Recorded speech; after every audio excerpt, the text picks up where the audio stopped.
And now regarding mains, if we come to the mains, after appearing for pre, you come back and you solve your paper, so you know in what range you are falling.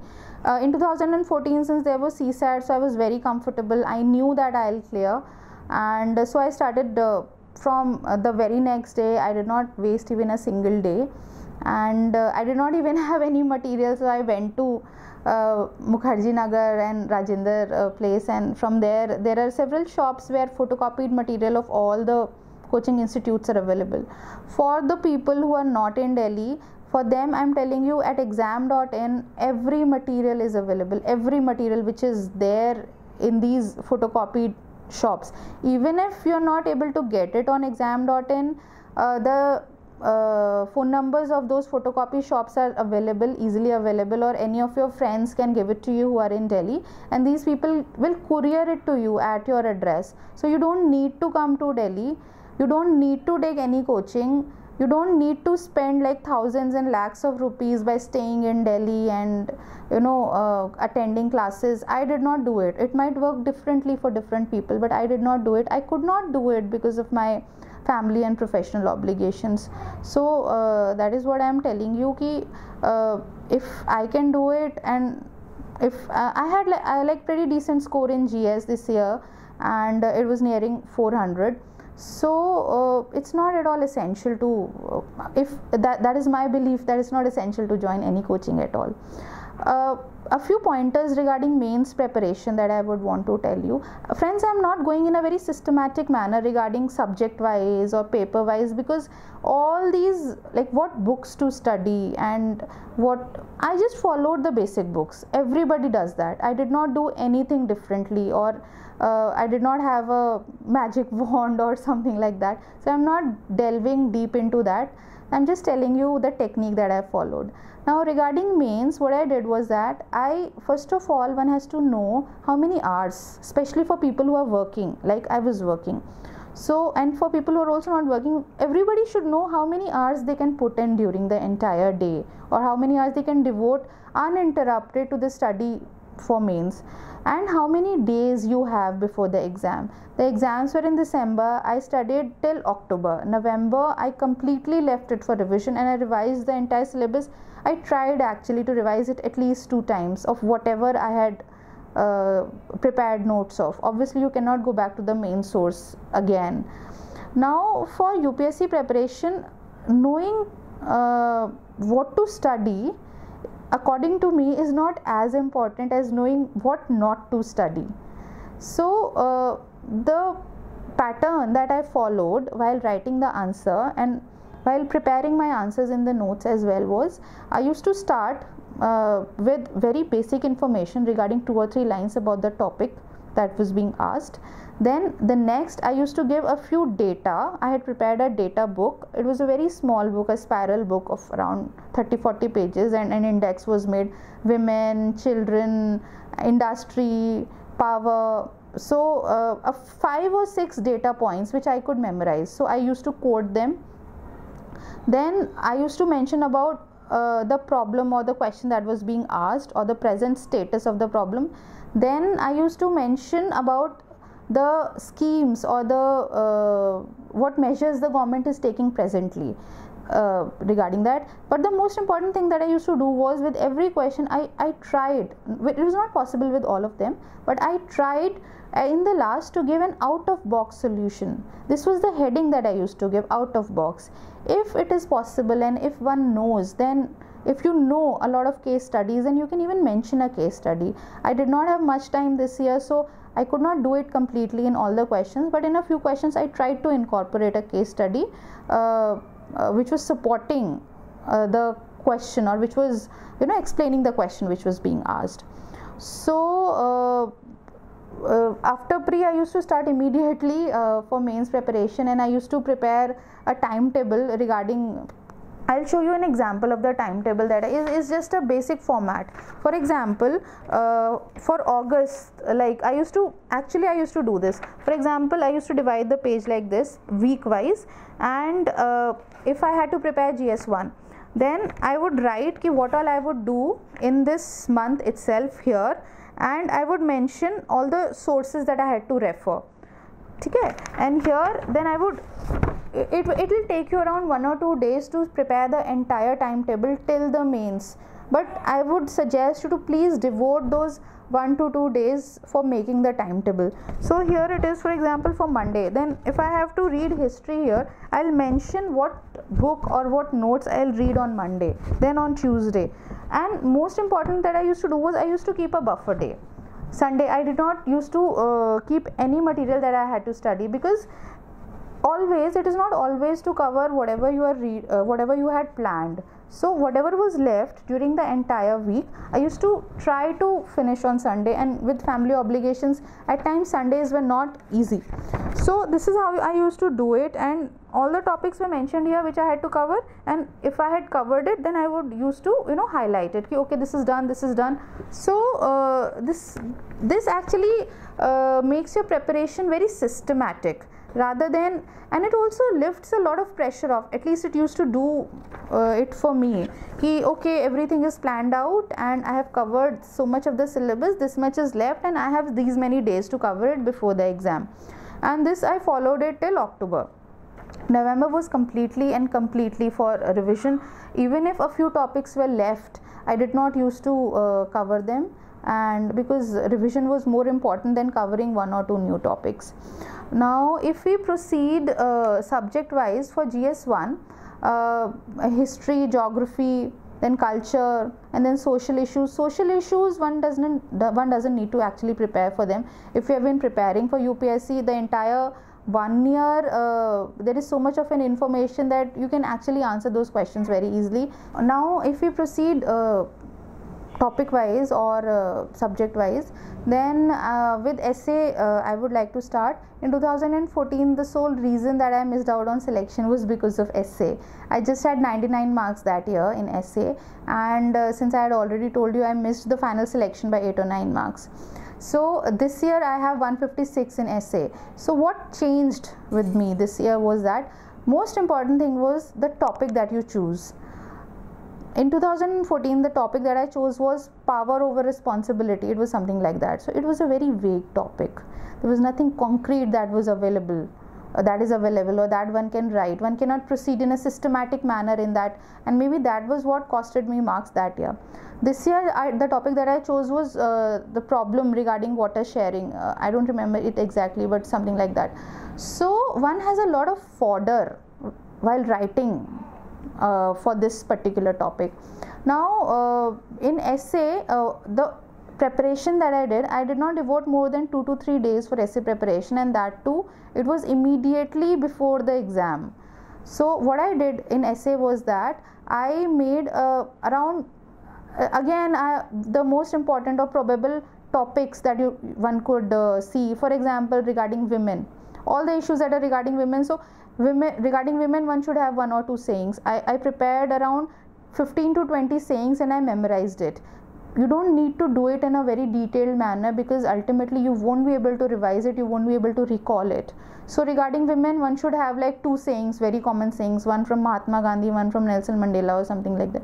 Then regarding children, then regarding poverty, cyber, definitely this is a very important topic, and one can expect essay or any even questions in mains on these lines regarding social networking. So regarding cyber or computers, if one has any sayings, so try and find out those common sayings which you can put in anywhere and everywhere from a particular topic. So for example, this water sharing wala essay that I am mentioning about, I knew a quote that Nehru ji had mentioned regarding Ganga. For example, the journey of Ganga, it represents the journey of Indian civilization from its birth to cradle.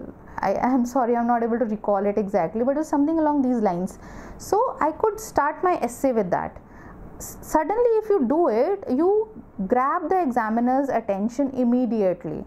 And before starting with the essay, at the back of the question answer booklet that you receive, make an entire mind map kind of thing. For example, it will give your essay a very structured appearance. Start up with first of all recall whatever you know, and then you organize it in a very structured manner, so that you don't miss out on whatever you are trying to answer. Again, you might have seen and you might have heard it a lot of times that your introduction should be very capturing. So one should make an entire mind map kind of a thing, so that one does not miss out on other important points which we want to mention.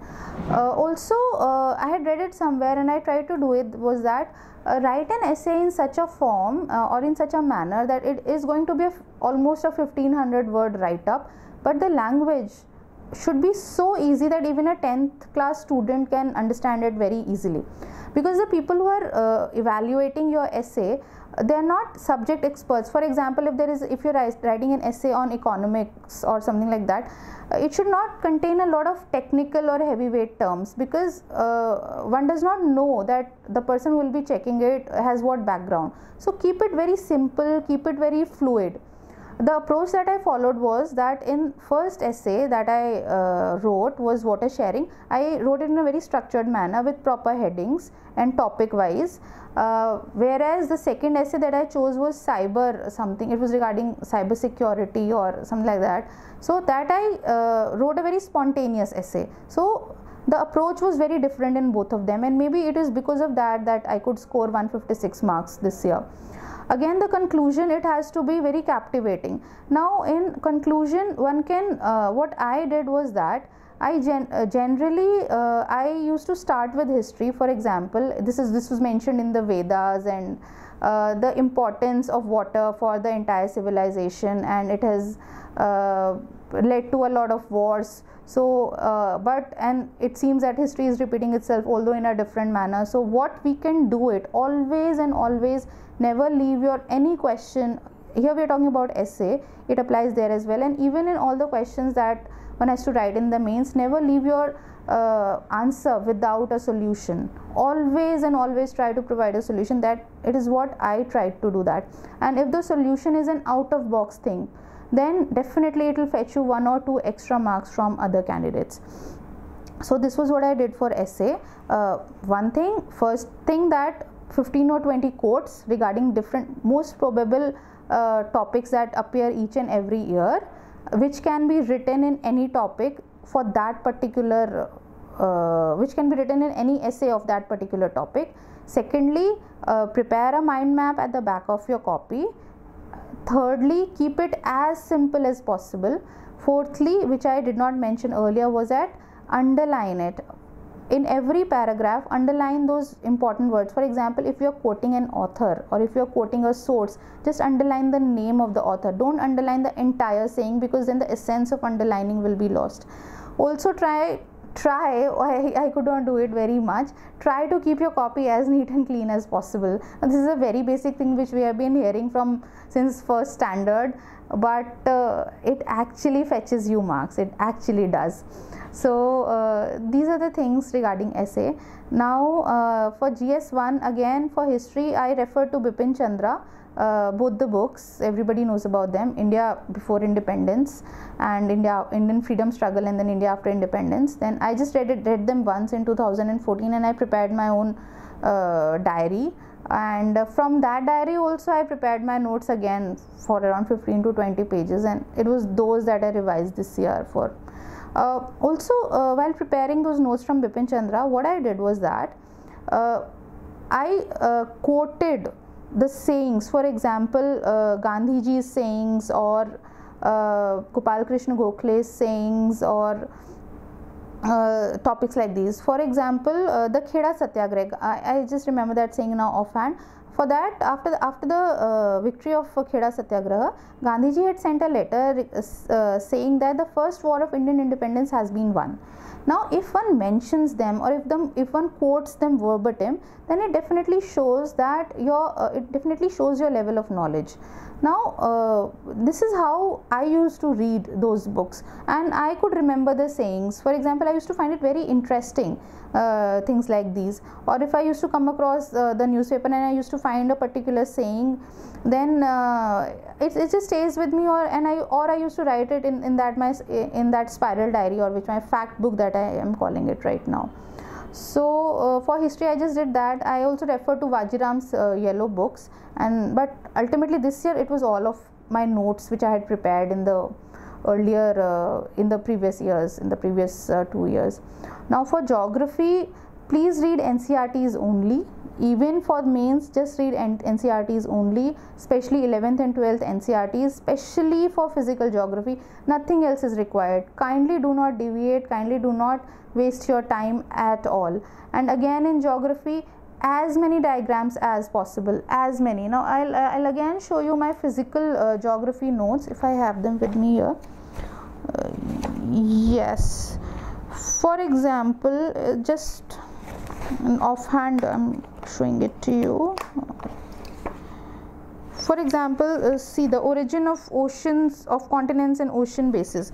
Now this entire page, it covers it completely. See, I have added it on. It was added on this year. Otherwise, it was all these notes, they were made in 2014 itself. Now this Wilson cycle, why is it important? Because there was a question regarding the formation of the chain of fire question in 2014. I had not read about it specifically, but I mentioned this, and I think that gave me good marks, because that year also I had around 95 in GS1. This year I have 102. So if you have these notes, then somewhere or the other you will recall it, whatever you have written in your own handwriting and you have gone through 4 or 5 times. For example, this diagram, you can make it, you can reproduce it as it is. Also for example, like short notes or very short questions, earlier short notes used to come.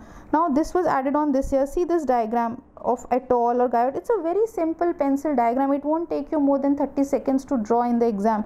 No need of doing a very flowery kind of a thing.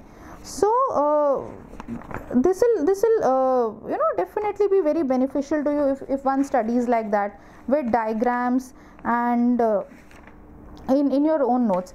Like a very simple, the pencil drawing that I was showing you, see this is a very small diagram. Now these are my notes.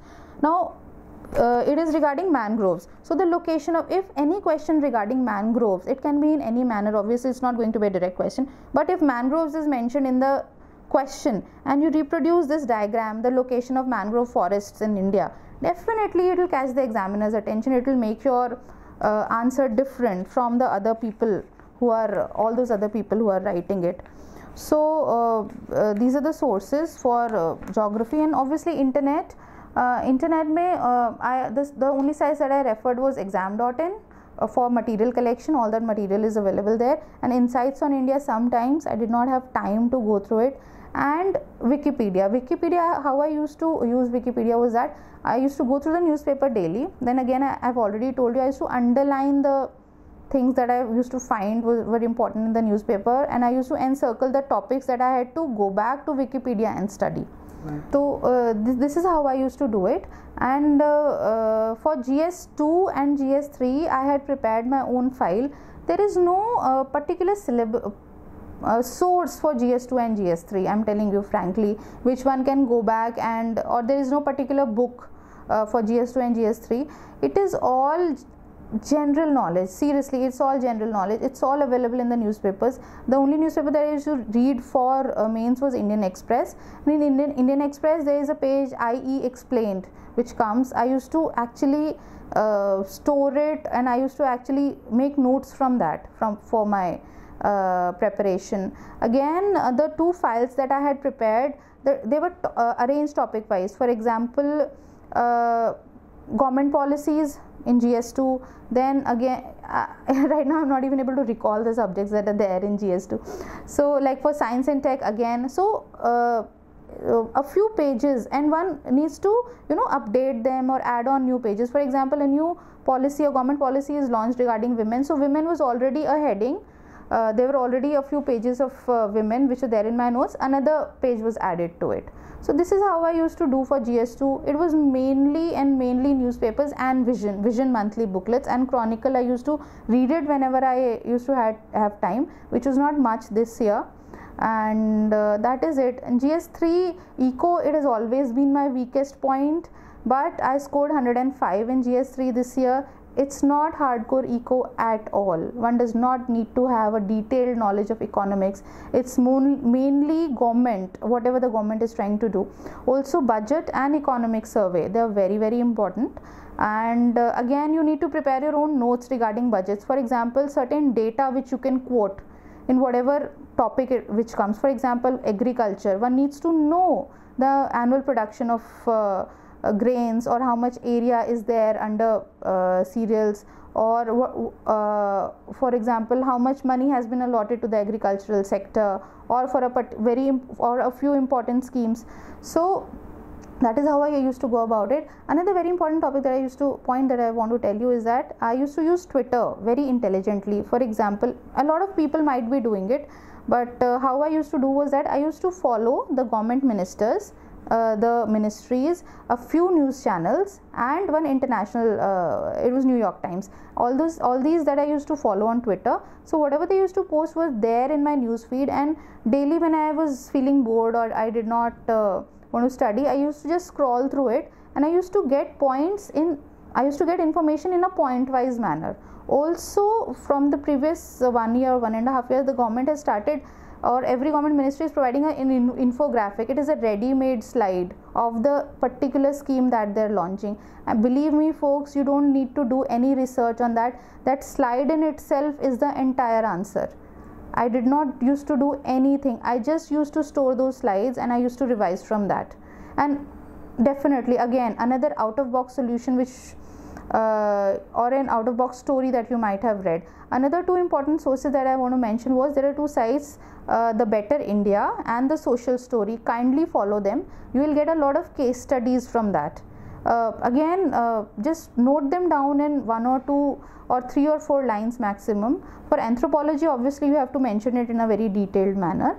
The case studies, if you elaborate on them, then you will get good marks, but in GS, these are more than enough. Ethics, frankly, ethics, I just followed that lexicon book which you all might know. In any case, ethics paper is entirely what you think, how you analyze. So nothing special for ethics that I did. It was all based on means how I used to feel about a particular point. That is very important. That is how my journey has been. Now, since I did not have much time during the entire day to study and to refer to a lot of books which all the other civil service aspirants do, what I feel that how my journey was different now that I reflect back on and I look at the marks, and then I see ki how could I score, means these are decent marks that I have scored.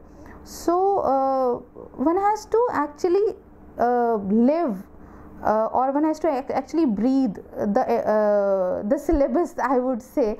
For example, if you are moving out of your house, all those things that you see, you should have a viewpoint regarding that. For example, in everybody's home और daily सुबह कचरा बीनने वाला आता होगा आपके घर पे, तो उसको देख के आपके दिमाग में क्या आता है, आप what do you want to do? There are so many topics which should come to your mind just by looking at him. For example, the scheme that the government has launched for them. For example, recycling issue. For example, environmental hazards. For example, segregation is not done. So one should develop a viewpoint, first thing. Secondly, what would you do or what solution would you provide regarding that issue? It's just an example that I am giving you to you. For example, if you are traveling by a car, if you are going to the hinterlands, then you go through the agricultural fields, then you see a sugarcane field, and then one should these things should automatically come to your mind, and regarding the sugarcane production, the problems the sugar sector is facing, the problems of the sugarcane farmers. And once I'm telling you my personal experience that once these things they come to your mind at that particular point of time, it gets permanent because a visual is associated with it. Another point that I used to that I forgot was listen to Mann Ki Baat and listen to 15th August Prime Minister's address.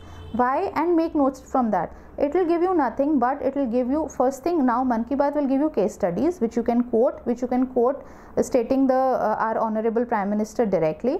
And from 15th August scheme, one can actually get pointers regarding all the schemes that have been launched, which are important from the government's perspective or which are going to be launched. So you have to read those in detail.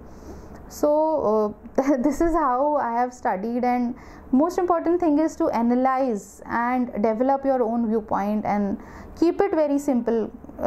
Friends, please keep it very simple, and this is what will fetch you marks. It has done it for me. So that is all I wanted to share with you, and I hope it helps. Even if it helps one or two people, then I would think that I have done my part. And this video, it can be seen on YouTube channel Delhi Knowledge Track, and for any queries you can post in the comments there, and I'll try to answer them to the best of my abilities. Thank you so much, and have a nice day.